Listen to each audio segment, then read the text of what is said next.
Bueno, ya estamos sentados. Espero que no hayan comido mucho porque ahora viene la parte de la indigestión con el panel económico y después el tributario, así que prepárense. Le voy a dar la bienvenida. Tengo al lado mío a Ricardo Desi, él es director y economista de Citi para el Cono Sur de América Latina. Dante Sica, al lado, exministro de Producción y Trabajo, socio fundador de ABSEB, y Claudio Suchovicki, gerente de desarrollo de mercado de capitales de la Bolsa de Comercio de Buenos Aires. Acá podemos hacer una película de Disney. Tengo a Coco, a Lalo y a Sucho, ¿no? Así que vamos a hablar un poco, obviamente, de economía. Digo, es la parte de la indigestión, porque si hay un momento de incertidumbre es el actual, no solo acá, sino en el mundo. Así que no sé si les parece. Arranco con Coco un poco para preguntarte, Coco, del contexto en el que estamos insertos, ¿qué pasa en el mundo? Bueno, buenas tardes, gracias por invitarme. Yo necesito mostrar una foto que es una pavada. A ver si está acá. A ver. Estamos nosotros ahí. Esa es la pavada. La magia de Disney a veces falla No, un no, poco, pero ya la bueno. vamos a mostrar. Bueno, no importa. Te mandaste al frente diciendo es la pavada y aparecimos Claro, nosotros. y aparecieron ustedes, digamos. Bueno, como dijiste vos, digamos, yo voy a citar a un grupo de argentinos muy exitosos, que son los Lelutier, que tienen una frase que era muy buena, que decía, la confusión está clarísima. Y yo creo que es lo que mejor describe este contexto actual, ¿no? Es decir, el tema de... yo creo que lo peor de todo esto es la altísima incertidumbre en la que estamos inmersos, todo el planeta, ¿no? Es decir, usualmente los argentinos estamos acostumbrados a tomar decisiones y a trabajar en contextos de imprevisibilidad, digamos. Pero el problema es que ahora se fue para todo el mundo. Yo creo que hay 4 grandes shocks, para sintetizar lo que está ocurriendo, yo creo que hay 4 grandes shocks que están ocurriendo simultáneamente, que de ocurrir aislados, igual sería una catástrofe, ¿no? Todo el tema del COVID, el tema de la desaceleración de China, el tema de... Perdón, ahí está tu foto de Lelutier. Ahí está, bueno, eso era el Lelutier y esta es la frase, ahora ya perdió la gracia, ahí está, ¿sí? Entonces, y esto es un poco de lo que estoy hablando, ¿no? Es decir, el tema del COVID, el tema de la desaceleración de China, el tema de la Fed y la tasa de interés en Estados Unidos y la liquidez excesiva, y el tema de la tragedia de Ucrania, digamos. Yo di muchos años clase con Ricardo López Murphy y él siempre decía, en la Universidad de La Plata, donde estudiamos con el señor Lalo, y él siempre decía, la política económica correcta es aquella que hace una economía previsible. Pasaron los años, con las canas descubrí que tenía razón. Y yo creo que lo peor que está ocurriendo es eso. Es decir, incierto es peor que malo. Incierto es peor que malo para lo que tomamos decisiones. Yo quiero ir a Mar del Plata y alguien me dice, mira, yo voy hasta Dolores. Bueno, no es la mejor noticia porque me va a dejar a mitad de camino, pero tengo certeza de a partir de dónde tengo que planear. Ahora alguien me dice, no, yo voy a Mar del Plata, pero primero tengo que ir a Rosario, después ver una tía en San Pedro y después capaz que hago una paradita en Dolores. Y va a Mar del Plata, pero no me sirve, es decir, lo que me está dando es incertidumbre. El que me deja en Dolores yo lo puedo planear, digo, me tomo un remis, me tomo un ómnibus, me tomo un tren. Entonces yo creo que eso es el peor de todos estos escenarios. El caso del COVID está claro lo que está pasando, está contribuyendo con... Primero que no termina claramente, y hay países como China que tienen políticas draconianas para con el tema del COVID. ¿Cuánto tengo para esta introducción? 8. Vos seguís, yo. Bueno, vos me vas a avisar, estoy mirando ahí el Lo que pasa es que estamos todos mirando hacia el timer, claro. Yo les aviso. Claro. No es que está rota la pata porque estoy acá rato, esas sillas que se mueven.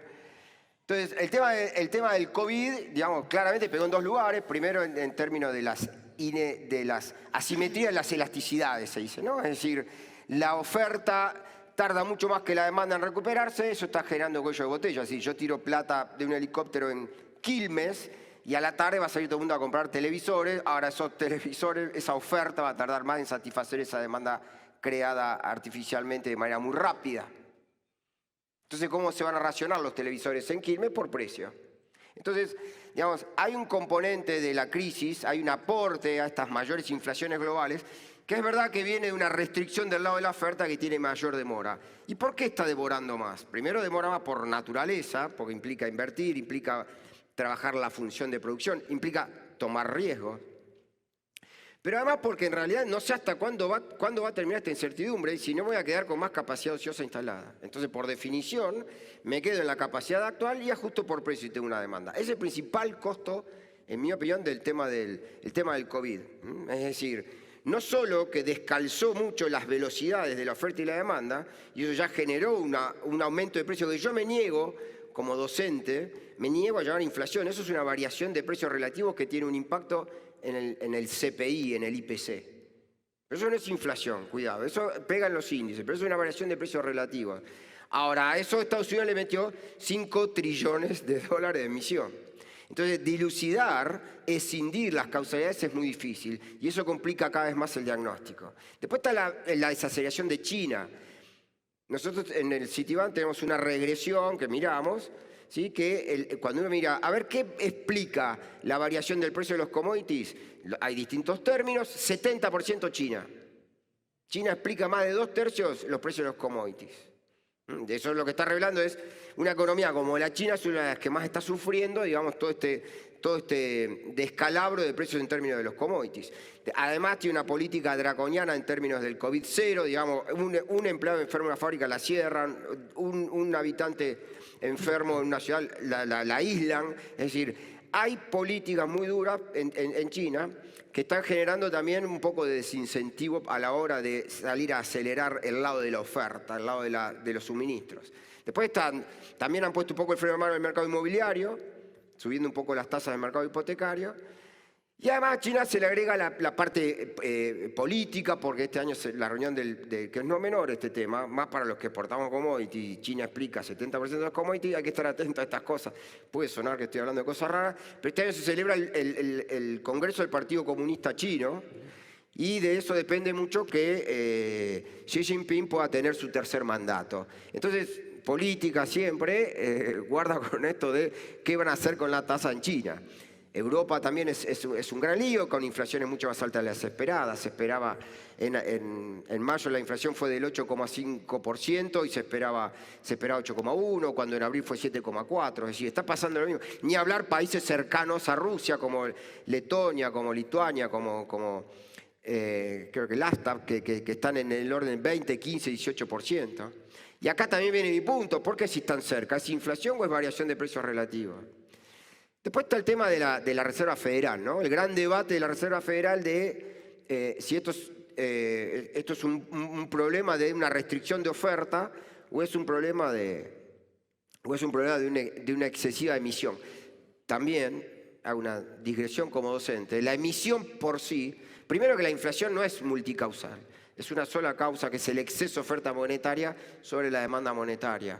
Lo que es múltiple son los canales de transmisión, pero lo podemos discutir después, digamos.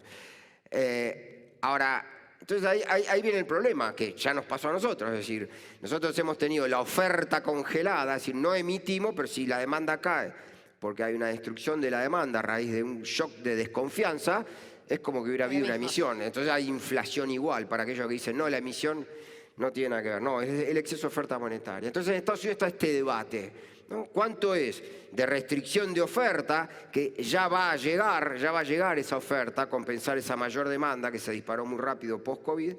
¿Y cuánto hay de los 5 trillones de dólares que emitiste, digamos, en términos nuestros, 5.000 billones americanos, ¿no? Es decir, la realidad es que hubo una emisión excesiva, hubo un quantitative easing, políticas en todo sentido, y con inflaciones como la actual, que es la mayor en 40 años. La última vez que hubo más del 6% de inflación en Estados Unidos fue en junio del 82.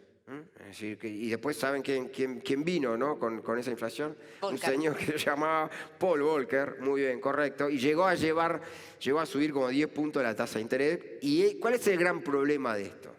El gran problema de esto es que usualmente subas muy altas de la tasa de interés en Estados Unidos son muy malas noticias para los países americanos. Entonces, a modo de conclusión, lo que yo diría es, en cualquiera de estos 4 shocks, ¿sí? Primero que, de vuelta, incierto es peor que malo, y yo creo que, si bien son malas noticias, hacen mucho más daño en términos de lo incierto, en términos de la incertidumbre que aportan. Y perdón, me olvidaba la tragedia de Ucrania, ¿no? La invasión, la guerra, como la quieran llamar, digamos, para mí es una invasión, pero digamos, todo el problema disruptivo que lo que está generando es no solamente mayor escasez a esa oferta que se demoraba en llegar, sino que lo que está agregando es mucha incertidumbre, y una incertidumbre de las malas, de las que no nos esperábamos. Sí, si yo le hubiera dicho hace 6 meses, Alemania va a sacar presupuesto de salud y educación para destinarlo a ampliar sus ejércitos, me hubieran dicho, estás loco. 6 meses, no 6 años, 6 meses. Y yo en enero, en Pinamar, charlando, decía, Alemania va a destinar 100.000 millones de euros, me hubieran dicho, estás loco. Entonces, hubo cambios muy fuertes. Esto es como levantarte a la mañana en la cocina de tu casa, vas al cajón de siempre y aparece un cocodrilo en la cocina. Entonces, vos decís, pero esto yo no lo tenía previsto. Entonces, claramente, por un tiempo vas a dejar de ir a la cocina y cuando vayas vas a abrir los cajones despacito, mirando muy despacito. ¿Sí? Vas a ir con temor. Una cosa que aparezca cada tanto en verano una cucaracha, otra cosa que aparezca un coco. Entonces, un poco lo que pasó con este conflicto, que no estaba previsto más allá de que los americanos hacían algunos pronósticos, un poco lo que pasó es como que son, por eso lo de Lelutier, ¿no? La confusión está clarísima. Yo creo que lo peor de esto, si la tasa está baja o está alta, es que no sabemos hacia dónde vamos. Es el estado del debate, que es muy pobre, ¿no? Es decir, estar enfermo es malo, ¿sí? Si los médicos no se ponen de acuerdo en cuál es el diagnóstico o en cuál es la medicina. Pero mucho peor es estar enfermo y no saberlo. Y yo creo que ese es el estado de la situación global. Después se me ocurre una cantidad de preguntas que ya te voy a hacer. Por ejemplo, Yellen diciendo, uy, me equivoqué con la inflación, ¿no? Ahí es un poco esa idea de esta incertidumbre que realmente, si ellos no saben, ¿qué nos queda a nosotros? Dante, en ese caso, y voy hacia vos, en este escenario, que el mundo no sabe ni qué va a pasar, ni para dónde va a ir, ni cómo manejar la inflación, porque si desde el 82 no tiene inflación, claramente van a tener que hacer como hizo el Banco Central, me acuerdo cuando salimos de la convertibilidad, que empezó a buscar a los jubilados para que vengan a manejar la mesa, pues no sabía manejar el tipo de cambio variable. Digo, ¿qué nos queda a nosotros? ¿Qué ves de esta Argentina inserta en este panorama? Bueno, antes que nada, gracias por la invitación y por poder estar en este panel con amigos después de tanto tiempo. Déjame un comentario antes de poder avanzar en eso. Hoy es 2 de junio, ¿no? Hace 47 años asumí a Celestino Rodrigo, ¿no? Mira vos. Vemos que aprendimos mucho porque está faltando gasoil antes que aparezca el Rodrigazo, ¿no? Nos adelantamos 2 días por lo menos a eso. ¿Me parece a mí o no arrancaste muy optimista? No, al contrario. Perdón, al contrario. Voy a ir al optimismo. El que avisa no traiciona. Yo dije que se iban a indigestar. Claro, es verdad. Sí, pero fíjate, para sacar este número un poco la idea de, si querés, para también mirar con optimismo al futuro, que es, si uno mira qué pasó en 47 años, la tasa de crecimiento acumulativa de Argentina fue 0,68. Nada crecimos. Para poder, con esa tasa, duplicar la cantidad del PBI, tardaríamos 158 años. En esos 47 años tuvimos estancamiento, estanflación, tuvimos restricción externa, tuvimos y tenemos pobreza y exclusión. Entonces, claramente, yo creo que esto nos da una idea de que estamos en un punto de que mucho más no podemos seguir haciendo lo mismo, porque si no va a ser muy difícil cambiar esta tasa de crecimiento para futuro. Muchos países en ese tiempo multiplicaron por 20 o por 14 su PBI per cápita, mientras que nosotros en el mismo periodo, y tenemos que tomar 10 años más para atrás, apenas pudimos multiplicarlo por 1,5. Entonces, claramente, digo, tenemos un tema estructural que de alguna manera tenemos que solucionar, que está también ahora muy impactado por esta incertidumbre que estaba diciendo Coco. Digo, la incertidumbre tiene un problema en la economía que es muy distinta al riesgo. En el riesgo estamos todos acostumbrados a tratar en cada una de nuestras actividades. Podemos asignarle un costo, un beneficio, podemos sacar una evaluación de proyecto. Con la incertidumbre no hay forma de poder tomar alguna decisión porque no sabemos qué grado de probabilidad va a tener. Entonces, lo que tenemos ahora en la economía argentina es un elevadísimo nivel de incertidumbre, no solo por la incertidumbre estructural, que de alguna manera el gobierno había logrado dar una pequeña señal a principio de año, que fue el acuerdo con el fondo, que había bajado un poquito la probabilidad de escenarios un poco más riesgosos, un acuerdo que no solucionaba nada de base, pero que claramente bajaba un poco la expectativa de ese elemento Desbande. disruptivo, ¿no? De ese el día D, de que de alguna manera podés tener un fogonazo mayor de economía. Sin embargo, ha hecho todo lo posible después de la firma del acuerdo, a partir de cuestiones políticas internas, de alguna manera de bajarle el precio a ese acuerdo y aumentar el nivel de incertidumbre. Entonces tenemos incertidumbre externa, la invasión de Rusia, China, qué va a hacer la Fed, sumado a los problemas de incertidumbre local, de un acuerdo que no solucionó los problemas de base, pero por lo menos daba cierta calma, y de alguna manera un movimiento político que dinamitó la poca credibilidad y la poca estabilidad que nos estaba dando ese acuerdo. Y esto está de alguna manera, si querés, y mucho más presionado por lo que ha sido el fogonazo inflacionario. La inflación, ya más allá de las causas que la generan, que todos sabemos lo que es, está generando un proceso, si quieren, endógeno, porque está de alguna manera generando aumentos de incertidumbre. Pasamos a tener una economía casi trimestralizada, producto del impacto social, una inflación tan alta y a su vez la variabilidad con respecto a lo que viene hace que las paritarias se estén discutiendo cada 3 meses. Ya no tenemos un horizonte más largo y algunas van a empezar a discutirlo por mes y por cuotas. Y después el impacto económico. Hoy la gran duda, si la duda hasta marzo era si el gobierno firmaba un acuerdo, todas las discusiones que tenemos, las tuvimos recién antes de venir, es, bueno, ¿cuándo se viola el acuerdo? Porque no se van a cumplir las metas. Las primeras metas las pasamos, pero las segundas son muy difíciles y nos queda para un segundo semestre que desde el punto de vista económico va a ser, entre comillas, un poco más duro de lo que fue porque baja el nivel de retenciones, empieza a generarse una incertidumbre mayor con respecto al cumplimiento.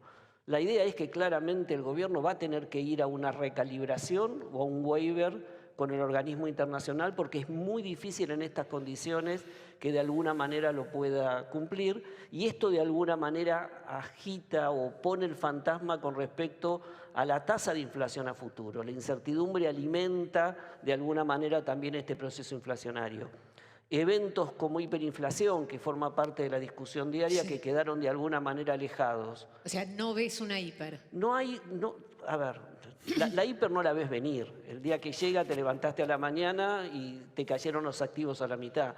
Pero todas las condiciones que uno está observando, todavía estamos para ir, si querés, a un régimen, más de un régimen de alta inflación que a un evento hiperinflacionario. Pero toda esta cuestión, digo, y también que tiene que ver con lo que planteaba Coco, se da en una situación donde, por un lado, estamos viviendo una situación de altísima incertidumbre, una situación de corto, de alguna manera, que achica el horizonte. Fíjense que da la sensación que el gobierno está casi terminado, porque ya las empresas no le están pidiendo al gobierno qué va a hacer, sino están mirando en la oposición qué es lo que va a hacer, ¿no? Cuando faltan todavía 18 meses para la elección, con una ventana de oportunidad espectacular para muchísimos sectores, que de alguna manera, a pesar de ir a una economía que se estanca, vemos algunos sistemas o ecosistemas más dinámicos, agricultura, energía, minería volcada en el tema de litio, servicios basados en conocimientos,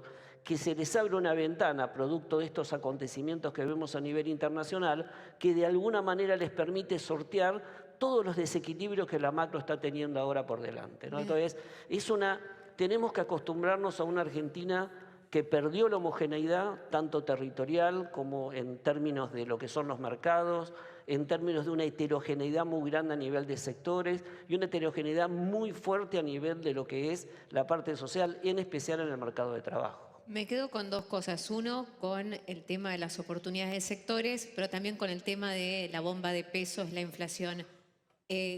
Claudio, hay pesos a morir. Con quien uno hable, o sea, no hay que hacer, nadie haya que hacer con los pesos. Para el mercado de capitales, esto es una oportunidad, es un problema, porque al mismo tiempo otro de los temas que sobrevuela es, bueno, en algún momento el Estado, este crowding out es insostenible y también puede haber un cimbronazo en el mercado con una suerte de reestructuración con los bonos estrella del momento, que son los bonos SER. Te tiro todo. Buenas tardes a todos, se me atragantó a mí. Buenas tardes a todos. De acá a 3 meses compraría con esos pesos cualquier producto que ajuste por inflación, no me estoquearía, después ahí dolarizaría la cartera para en octubre, noviembre comprar acciones y bonos. Muchas gracias. Vamos. Un aplauso para el señor Sillo. No,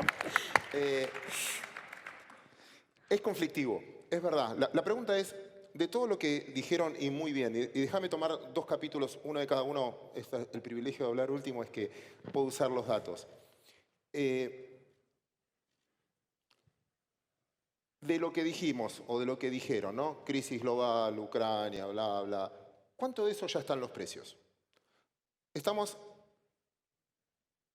en el centro de las finanzas. El precio de hoy es la expectativa de lo que creemos que va a pasar en el futuro, ¿o no? Sí. Entonces, si ese es el precio, lo que vamos a tener lo que estamos preciando que va a pasar en el futuro. Con lo cual, muchas de las cosas, el precio de la soja, el precio del petróleo, el precio del dólar, la inflación, reflejan las expectativas futuras que tenemos. En ese contexto, me gustaría frenar un poco la pelota. ¿Por qué? Akerlof, Premio Nobel de Economía, para mí tiene una definición hermosa que dice que la economía es como, o las finanzas, es como las colas en el supermercado. Al principio están todas desordenadas, pero tarde o temprano se ordenan solas, hasta calculan el changuito, cuánta gente hay. Entonces, a la larga, las variables se van a arreglar. Como muy bien dijo Coco, gran parte de los precios de hoy no fue por aumento de demanda, fue por restricción de oferta. Y la oferta tarde o temprano se va a regular. Esto va a pasar. Pero creo que hay 2 cambios estructurales a tener en cuenta para ir a la respuesta. Primero, no es que lo digo yo, lo dijo Paulson finalmente. Hay un cambio estructural en el precio de la tasa de interés. Perdón si alguien ya me escuchó, yo repito este ejemplo, lo encontré, que él lo citó a un tipo que se llama William Martin, que decía que la Reserva Federal, que emitió 1/4 del dinero desde el principio de dinero, es como entrar a una fiesta, lo que hicimos con ustedes hoy. Al principio le tenés que servir una copa, para que se sienta alegre, para que se desinhiba. Pero el secreto es sacar la ponchera a tiempo para que no se emborrachen, porque si se emborrachan, la fiesta es ingobernable. ¿Qué hicieron hasta ahora? Que es dato, ya lo sabemos. Él dijo que ese cambio va a sacar la ponchera, emitieron para quédate en casa, yo te banco, para sostener el consumo, que el momento, criticando a Ben Bernanke, el momento de sacar esa ayuda era recién cuando había pleno empleo en Estados Unidos. Con ese dato, lo que sabemos es que viene una estructura de tasas del 4% anual promedio. Los que estudiamos finanzas, ¿qué sabemos para responder eso? Valor presente es igual al flujo futuro descontado una tasa de interés. Si yo durante 5 o 6 años desconté a tasa cero, el valor presente de todos los activos me daban un montón. S&P, Dow Jones, Bitcoin, Ethereum, lo que ustedes quieran. Si yo ahora vengo con una tasa de interés que va a ser positiva, me va a bajar el valor presente de los activos. Pero no estoy contando lo que quieren hacer, porque lo dicen que lo quieren hacer. Entonces, el primer condimento que tenemos es, Argentina va a tener más restricciones de afuera. Siempre cito el mismo ejemplo. ¿Qué hicimos todos en pandemia? Aparte de comer, en mi caso, que no me cierra el saco. Vimos Netflix, ¿no? Sí. Ya vimos todo, no tengo lo que ver. ¿Qué tuvo que hacer Netflix? Salir a pagar contenido.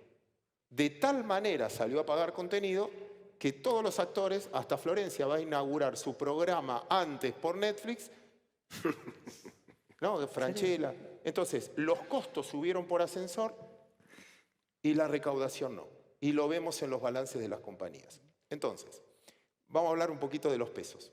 Pregunta a todos ustedes. Me levantan la mano, no hablemos todos, porque si no es un lío. ¿Quién ve al país bien? Todo No. dicho. No entendieron la pregunta, perdón. Va de nuevo. ¿Quién ve al país bien? ¿Y a ustedes cómo les va? Bien. Zafando. Empecemos la primera diferencia. Por eso me focalizo que hay algunos activos argentinos que son reserva de valor. La micro nunca hubo, estoy hablando en el centro de finanzas, nunca hubo tan pocos cheques rechazados en la historia argentina. Nunca hubo tan poca emisión privada de deuda privada. En la bolsa es el mínimo de deuda privada en mucho tiempo. La micro se adelantó. El argentino se dolarizó en el 2018, 2019. ¿En qué ahorran ustedes? No soy de la FIP. Hay un cambista No, que... eso sería ¿dónde la guardan? Es buena, Florencia. Punto. Un cambista amigo que siempre me da consejos me dice, Claudio, ahorrar la moneda de los países que te irías a vivir. ¿Conocen políticos que ahorren en rublos? Moneda iraní. Entonces, yo creo que todo lo que nosotros decimos, y acá sabemos, todos ustedes saben lo que estamos hablando, forma parte de los precios. Y todos estamos esperando la señal política para dar la orden de compra. No es económica, es política. Muchos de ustedes son directores de empresas. Yo nunca lo vi. Yo tengo 56, 57 años, 37 años de mercado. Nunca vi que caigan todos los activos juntos al mismo tiempo. No sé si alguien lo vio. Bonos del tesoro, acciones, cripto. Yo nunca lo había visto. Siempre había un flight to quality, ¿no? Vas a renta fija. Hoy, tengas lo que tengas, menos 10. Está preciando lo que nosotros estamos diciendo, se complica el mundo, bla, etc. E insisto con Argentina, nunca vi que todas las empresas valgan menos que su valor de quiebra. Lo que valen los activos que tienen las empresas y lo que vale su capitalización bursátil. Entonces, repregunto, ¿eso es lo que vale Argentina? Entonces, al punto es, paciencia, la micro... A mi gusto, el que está fundido es el país, está mucho más difícil la macro en términos... Y la señal no es nuestra, no es de este panel. Es una señal política en que vos digas, ¿cuándo vas a empezar a preciar la expectativa de cambio? Que como falta mucho tiempo, hoy no la podés preciar. Pero en la medida que se agudiza la crisis, al mismo tiempo falta menos Para que termine. Para que termine. Y último dato, que también me sorprendió cuando me hicieron estudiarlo. Nunca, es como, el ejemplo que siempre pongo es cuando vas en avión. ¿Vieron cuando hay turbulencias? 10 minutos te la bancás. Te haces el distraído, hablas. ¿Vivieron una vez un vuelo con 1 hora de turbulencia? No te la aguantás. Te parás y le decís al piloto, tíralo, basta, no quiero saber más nada. Nunca una economía vive mucho tiempo, sí en decadencia, sí pero en pánico nunca dura más de un mes. Momentos de hiper, momentos de...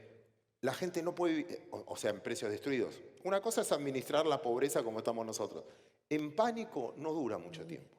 Y solo para contestar entonces, creo que todo lo que estamos acá, lo que tenemos que preguntarnos ya no es si hay que comprar o vender, sino cuándo comprar. Bueno, a mí ya esta semana me llegaron un par de reportes, no sé si de alguno de acá diciéndome hay que empezar a comprar Argentina, eso veremos después si se ven los precios. Hay muchas preguntas que me surgen. Por un lado, si hablamos de macro Argentina, expectativas, pero también del mundo, clave son los precios de los commodities. Ahora bien, estamos hablando de un Estados Unidos que piensa subir la tasa, no sé si a lo Volcker o no, pero que ya se habla, todos los bancos, no sé si ustedes están previendo esta inflación, recesión para la segunda mitad del año en el mundo, en Estados Unidos. ¿Qué pasa con los precios de los commodities ante una recesión global? ¿Siguen altos? ¿No siguen altos? ¿Qué es lo que se dice un poco al respecto? No sé cómo lo ven. Como bien dijo Sucho, no hay una fórmula de precios. Y tiene muchísima incidencia, muchas variables subjetivas, ¿no? Inherente al sujeto, inherente al temor, ¿no? Ejemplos de siempre, ¿no? ¿Cuánto vale una balsa ahora en el Tigre y cuánto vale en un naufragio? Clásico. Ejemplo del profesor Sucho. Pero digamos, lo que estoy diciendo es, yo creo que los precios van a seguir altos porque son de productos relativamente inelásticos. No es que, bueno, como la energía es más cara, los alemanes se van a congelar, vos tenés que comprar energía igual. Entonces lo que yo veo es, esa restricción va a seguir estando, ¿sí? Complicada por un temor en términos de la oferta, ¿sí? Un temor de que esto lamentablemente parece que se agrava y no que se aclara en términos de certidumbre que permitan generar una inversión que expanda la oferta. Pero ahí yo, digamos, creo que van a seguir altos y de vuelta estos fenómenos, yo hablaba de estos 4 fenómenos, son todos estanflacionarios. Nosotros asignamos a una probabilidad de ocurrencia de una estanflación, ¿no? Si claramente vienen tasas más altas y claramente vienen actividades más, pronósticos de actividades están cayendo todo el tiempo por todo este gran desorden que estamos viendo. Ahora, yo creo, aunque suene triste y feo, más allá de la tragedia y el horror de la guerra, yo creo que acá lo que está viendo, dado estos 4 shocks combinados y simultáneos, lo que está viendo es más un cambio de paradigma que de variables. Es decir, yo creo que están emergiendo nuevas, está mal dicho, ¿no? Pero escaseces. ¿Sí? Está cambiando el mundo de la escasez, ¿entendés? No es que me parece que empiezan a ver nuestros famosos recursos naturales, que tantas veces, tantos años en toda la historia hablamos, nuestro capital humano, los famosos premios Nobel. Es decir, yo creo que eso no solo empieza a tener otro tipo de valor, sino que creo que además para nuestra región y para la Argentina, empieza a ponderarse cosas como ser una región de paz. Esta cosa hasta naif o media tonta que hace años se escuchaba, cuando uno decía, bueno, es una región de paz, nuestro principal conflicto es el fútbol, lo dirimimos con los brasileños en 90 minutos, resolvemos los conflictos más serios que tenemos. Bueno, eso que suena tonto pasa a ser de vuelta un factor escaso. Y como todo lo que es escaso, tiene mucho valor. Entonces, cuidado con eso porque ahí aparece el principal activo. Ya el capital humano, todos sabemos que nuestros ingenieros son buenísimos y que si tengo que hacer una planta en Tierra del Fuego o en Salta, me sobra capital humano. Los recursos naturales ni hablar. Son los recursos que están en problemas y las grandes restricciones de oferta van a ser en energía y en alimentos. Yo tengo de los dos, pero además tengo paz. Cuidado, nosotros yo creo que lo que viene es una gran oportunidad de mediano plazo de convertirme en gran proveedor de energía y alimentos, que es donde más se va a dar la escasez. Pero además con cierto, ¿qué aporta la paz? Y es muy triste que no la tengan en otras regiones, pero lo que aporta es previsibilidad, convivencia. Lo que le pedimos a nuestros políticos, que los conflictos se diriman en una mesa tomando un café, digamos, y no a los tiros. Y eso América Latina, nos guste o no nos guste, lo tiene. Nos guste o no nos guste, lo tiene. Estamos todos asustados con los problemas que pasaron en Chile. ¿Cómo se dirimieron los problemas en Sudamérica? Democráticamente. Queremos cambiar la Constitución, creemos que es bueno para Chile que cambie. No lo sé, no. Lo están debatiendo civilizadamente. Y esto es escaso. ¿Y qué te parece? Los países soñados, los Dinamarca, los Suecia, ahora las fotos que llegan de allá no son de autores o de literatura o del orden sueco, son soldados. Abran cualquier diario y van a ver las tropas suecas en la isla de no sé qué. Es un horror. Yo no tengo eso. Entonces, y además tengo alimentos y además tengo energía. Yo creo que la oportunidad es infinitamente mayor a la que nosotros creemos. Hay que saltar esa valla del corto plazo. De todos estos desórdenes. Pero cuidado que América del Sur, excediendo a la Argentina, yo creo que es una oportunidad histórica como nunca se dio. Ahora, viendo esto, o sea, estamos en un momento, decís, cambio de paradigmas, que pueden ser en gran medida oportunidades, también este cambio de paradigmas global.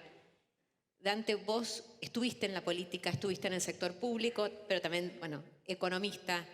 ¿Llegamos con la política actual a aprovechar esas oportunidades? Hablaste, por ejemplo, del tema fondo y que evidentemente vamos a estar pidiéndole waivers y cosas.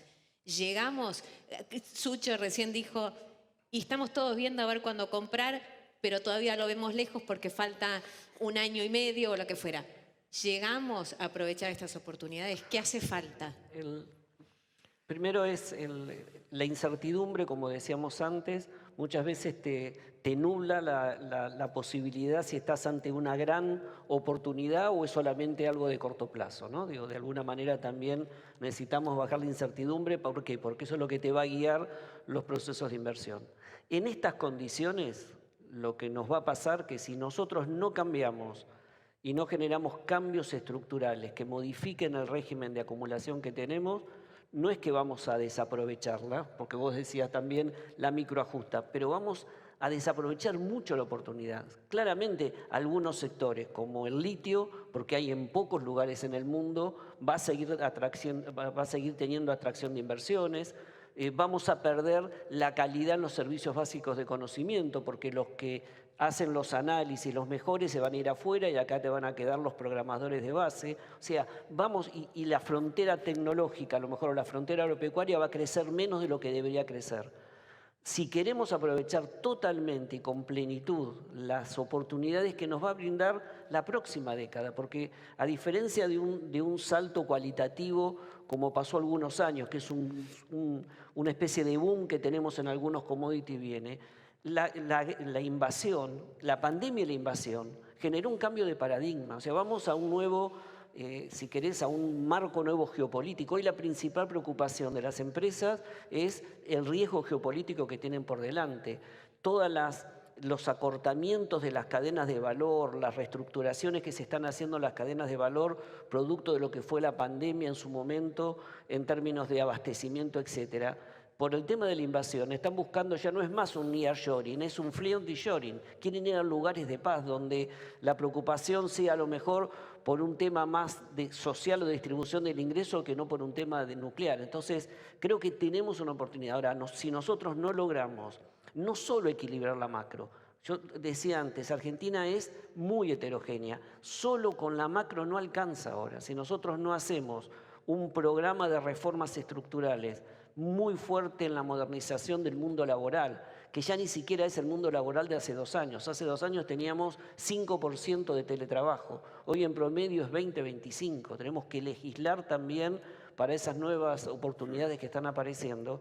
Tenemos que tener un paquete muy fuerte en materia de reformas micro, de regulación, que nos permitan aprovechar en los próximos años ese nuevo cambio de paradigma que vamos a tener. Por ejemplo, una oportunidad que nosotros tenemos que aprovechar es lo que hicimos con la firma del acuerdo de la Unión Europea. Hay que potenciarlo. Hoy seríamos nosotros proveedores privilegiados de Europa, y no solo en términos de bienes y de comercio, sino de desvío de inversiones. Las empresas van a buscar territorios, no solamente con temas de paz, pero también que cumplan las reglas world class, ¿no? Digo, protección de inversiones, los gerentes que van a querer venir a vivir a las regiones. Entonces, creo que tenemos ahí servida. Ahora, tenemos que saber patear el penal.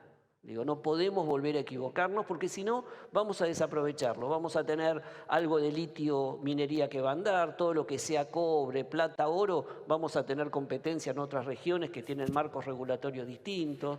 Seguramente vamos a poder potenciar Vaca Muerta, pero tenemos que hacer la infraestructura y hacer inversiones muy grandes para poder licuar el gas y poder exportarlo.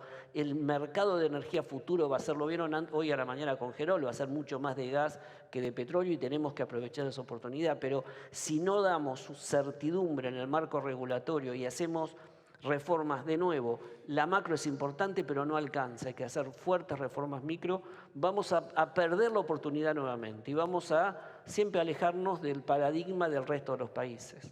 Me quedé también con lo que decía Sucho de que el mercado está esperando la señal política, que digamos que en algún punto ya llega el momento en que nosotros no podemos hacer nada si la política hoy no da una señal para todo eso. Sería una señal, una reforma laboral, una reforma tributaria o lo que fuera. Digo, Sucho, en ese sentido, ¿qué señal te parece que es suficiente, diría yo? Porque al mismo tiempo, muchos de los que están acá en 2017 todavía lloran, ni a hablar la reforma tributaria la reforma tributaria, el blanqueo, y ni que hablar después también haber invertido en la Argentina del gobierno anterior. Hay todavía mucha gente que lo llora. Entonces digo, ¿qué le va a exigir al mercado o qué debiera exigirle al mercado a la política para decir, bueno, sí?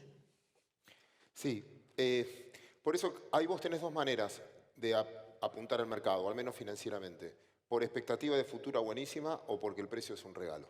Yo creo que la reacción de Argentina va a ser por precio, no por expectativa futura. ¿Alguien de acá compró alguna vez bonos argentinos? Están mintiendo. Entiendo las lágrimas. Los que compraron se están ocultando acá atrás. Dijiste algo que no quería olvidarme en dos cosas. El primero, del punto de la señal o qué estamos esperando. En el 2017 yo soy uno de los que se equivocó. 2015, 2016, 2017. Yo pagué para ver, porque quería ver el partido dentro de la cancha. Pagué caro el error. De tal manera pagué caro el error que ahora me educó que primero voy a ver antes de pagar. Claro. Entonces, eso creo que se va a sentir a nivel de precio. Pero también y quería insistir con eso. Hoy un bono argentino está al 26, una L30 está al 26% de paridad. Te paga 4% anual promedio de acá al 2030. Ya mi mujer el otro día me escuchaba hacer este razonamiento y me miraba. Otra vez, claro. Pero mira, Vero, 26, 4, 4, 4, 4, 4, voy a cobrar 16 de renta. ¿Cuánto va a ser? Ya te gusta, Claudio, pero a lo que voy es, el precio determina la avaricia como el miedo. Amigos, La codicia mata el miedo, dijo Blecher una vez cuando metió la tasa en el 100%, la codicia ¿no? mata el miedo y el miedo mata el razonamiento. No lo tengo acá, acá lo tengo. Todos ustedes son ejecutivos de finanzas. Que alguien me explique en sus libros de economía cómo un barbijo llegó a valer el doble que un barril de petróleo. Si no es por miedo. ¿Lo podemos explicar? ¿Diste clases? Damos clases en la Facu. Un barbijo llegó a valer el doble que un barril de petróleo. ¿Y qué hace siempre la economía? Bueno, dejé de producir petróleo. Che, terminó la pandemia, estamos en un caos. Bueno, al menos le tenemos menos miedo, se reactivó el mundo. ¿Y petróleo? No hay, no estuve produciendo. El precio fue a un nivel que ahora vale la pena, vaca muerta, vale... Es las colas en el supermercado. Entonces, vamos... Y sabés lo que tenés que hacer con el barbijo, ¿no? Eso horario de protección al menor. Igual, Dante, habíamos quedado en la charla que los chistes los hacía yo. No habíamos quedado. Algo que no me quiero escapar tampoco. Empezamos a ver los problemas, pero los podés encriptar para hacerme el moderno en la terminología. Deuda en pesos. Todos ustedes ejecutivos de finanzas, si hoy te ofrecen tasa fija o tasa por ser, ¿qué eligen? Se respondieron por acá. Todos. Entonces estamos todos, entonces el gobierno cada vez está colocando más deuda contra inflación. Hay 41.000 millones de dólares, más o menos en deuda en pesos. ¿Y qué escuchamos también? No, es deuda en pesos, es como prestarle a la familia. ¿Cómo? Y vos sos el familiar que acabas de prestar. ¿Qué quisiste decir? ¿Me lo podés explicar de nuevo? ¿Eso que no? Bueno, empieza a formar parte del precio, por eso los bonos. Pero ahí empiezo a preguntar, ¿y quién los tiene? ¿Los tienen personas físicas? No. Entonces empiezo a encriptar eso, en entender que todo lo que nosotros empezamos como que no se puede resolver, para un poquito, porque a este precio la exigencia es distinta. Si pagué poco, la exigencia es distinta. Y el arreglo, al estar encriptado y con la experiencia que tiene la Argentina, todos acá reaccionamos antes de tiempo. Última anécdota y termino con esto. El otro día, hace poco, en un edificio muy conocido, donde vive uno de mis mejores amigos, hubo una alarma de incendio y obligaron a desalojar el edificio. Una torre inmensa. Y él me contaba riéndose, ¿vos sabés que bajamos todos en pijama? ¿Todos con una mochila? Los únicos que se llevaron, sí, los documentos, obvio. La muda. Toda la gente te llama y dice, Claudio, ¿por qué no sube el dólar? Y porque ya estamos dolarizados. Si estamos vendidos. Que alguien acá, ejecutivos de finanzas, expliquémosle a la gente por qué el canje vale negativo. ¿Lo vivieron alguna vez? ¿Tanto tiempo? ¿Que paga el que lleva? No, al revés, ¿que paga el que trae? Bueno, ¿no será que estás vendiendo? Ya estás dolarizado, estás... Entonces, quiero separar. Entiendo todos los problemas que hay y yo peco siempre de exceso de optimismo. Pero lo que digo es, la señal, en principio, la política seguirá discutiendo, pero los mercados se van a adelantar. ¿Por qué? Porque van a reaccionar por precio. Porque hay un momento en que alguien va a sacar la cuenta. ¿Cuánto vale esto? Y estamos muy abajo, estás diciendo. Yo creo que económicamente no vimos lo peor, porque macroeconómicamente falta un poquito lo que ustedes en finanzas aprendieron como dunga dunga, falta un sacudón, porque el consumo es difícil que crezca, la inversión, si PBI es igual a consumo más inversión, más gasto público, más, todos esos indicadores me empiezan a dar negativo. Bueno, en ese proceso, y quizás la señal, como fue en Chile, como fue en Estados Unidos, como fue en España, como fue en Ecuador, es social, que la gente diga basta. Claro.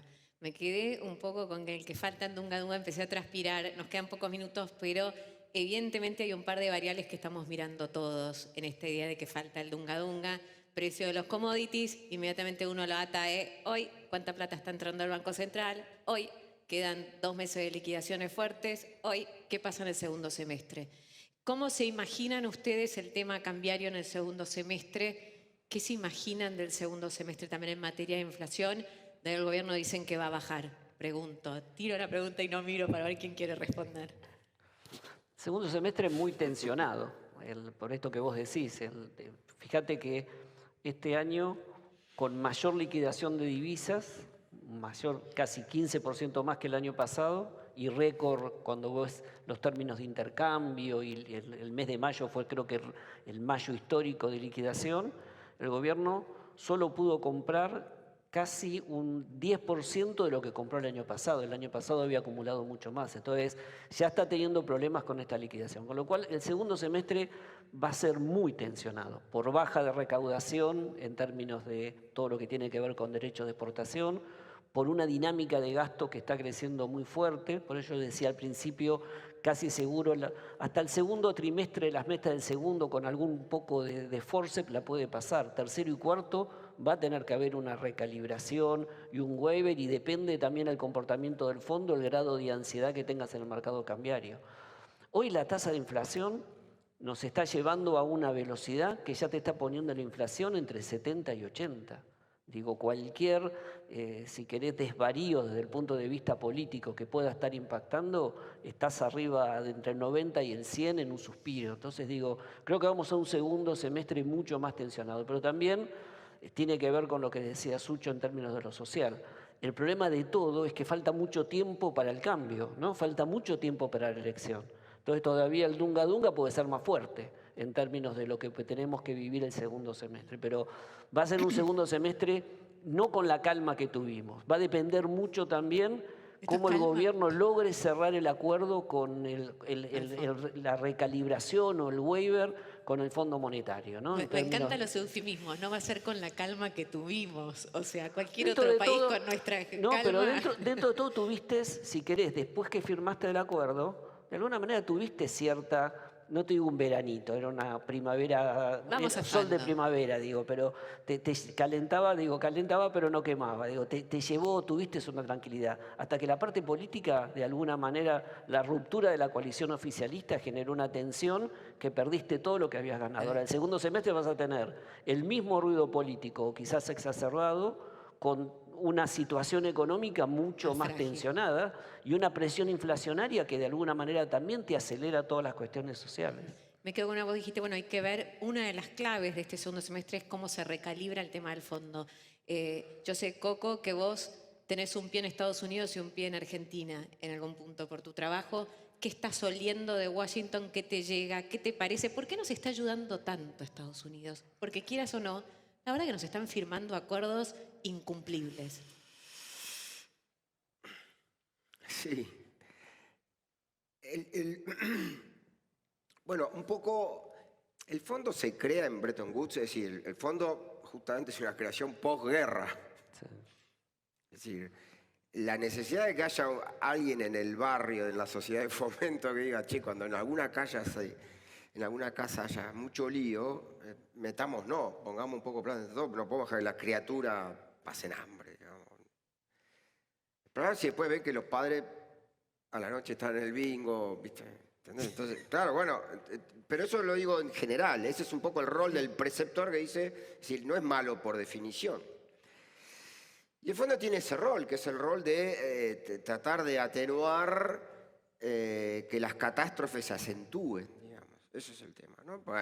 Y más, y entonces pues ahí empiezan a aparecer algunas variables, ¿no? Es decir, a lo mejor hay internas, el ala más europea, el fondo che con Grecia, Portugal e Irlanda, Nosotros fuimos durísimos y ustedes están siendo un poco blandos allá con América Latina. Es decir, el propio fondo tiene sus internas.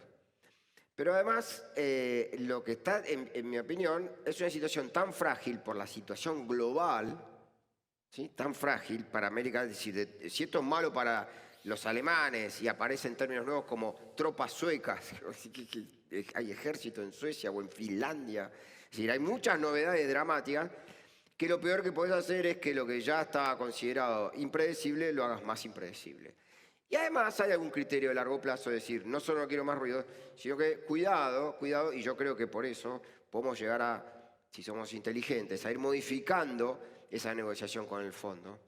Cuidado que empiezan a ver, a decir, bueno, los que producían el 40% del trigo están a los tiros, digamos, ¿no? Y entonces puede haber un riesgo de hambruna. Entonces empieza a haber un perfil ya que te hace más escaso, ya te hace más atractivo, digamos. Total. Entonces, la realidad es que yo creo que también hay un criterio de decir, cuidémoslo, y eso creo que tiene que ser usado muy bien de nuestro lado, diciendo, bueno, salir de esa negociación típica nuestra de víctima para ir hacia protagonista, ¿no? Es decir, una negociación en la que vos podés decir, bueno, basta de retarme lo que tengo que hacer y empezar a proponer un poco vos. Y yo creo que esto que les decía a ustedes, el tema para esta nueva configuración mundial, que es una tragedia, porque ojalá hubiera sido porque aumentaba la demanda y porque había más prosperidad en el mundo y no por una guerra y no porque están muriendo criaturas.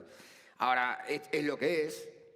Yo creo que lo que nos permite es aprovechar esa actitud más friendly, ya que hablaste de esa actitud más amigable del fondo para con algunos países y aprovechar y a meter y decir, bueno, estamos de acuerdo, yo te agradezco la generosidad, pero ayúdame a pensar una estrategia más a largo plazo que me permite meterme metas en términos de producción de alimentos y energía, que es lo que falta en el mundo.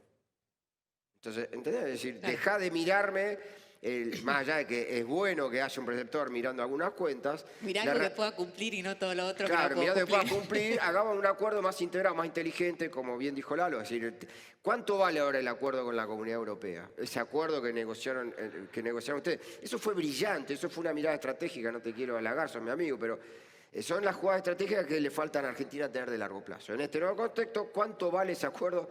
Tener la llave, decir, che, Europa, yo soy tu proveedor ahora de trigo y de energía. Y disculpame, un comentario que va en línea con lo que dice él. Todo el mundo dice, el acuerdo, Francia no lo quería, los productores. Eso era Francia, antes de que Macron gane la elección y antes de la invasión.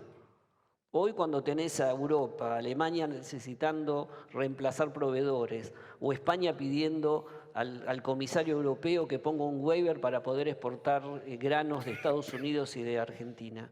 Digo, claramente esa posición se va de alguna manera a disminuir y va a haber una corriente también en Europa que va a quedar diciendo, bueno, flaco, cerremos el acuerdo que lo necesitamos. Claro. Cambió el mundo en ese Eso tenés que ponerlo en la mesa.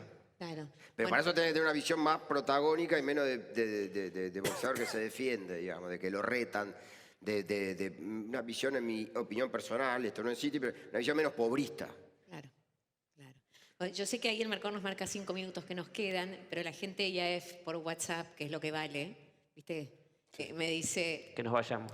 Que nos vayamos. ya, les pido un aplauso para todos ellos, por favor, un gran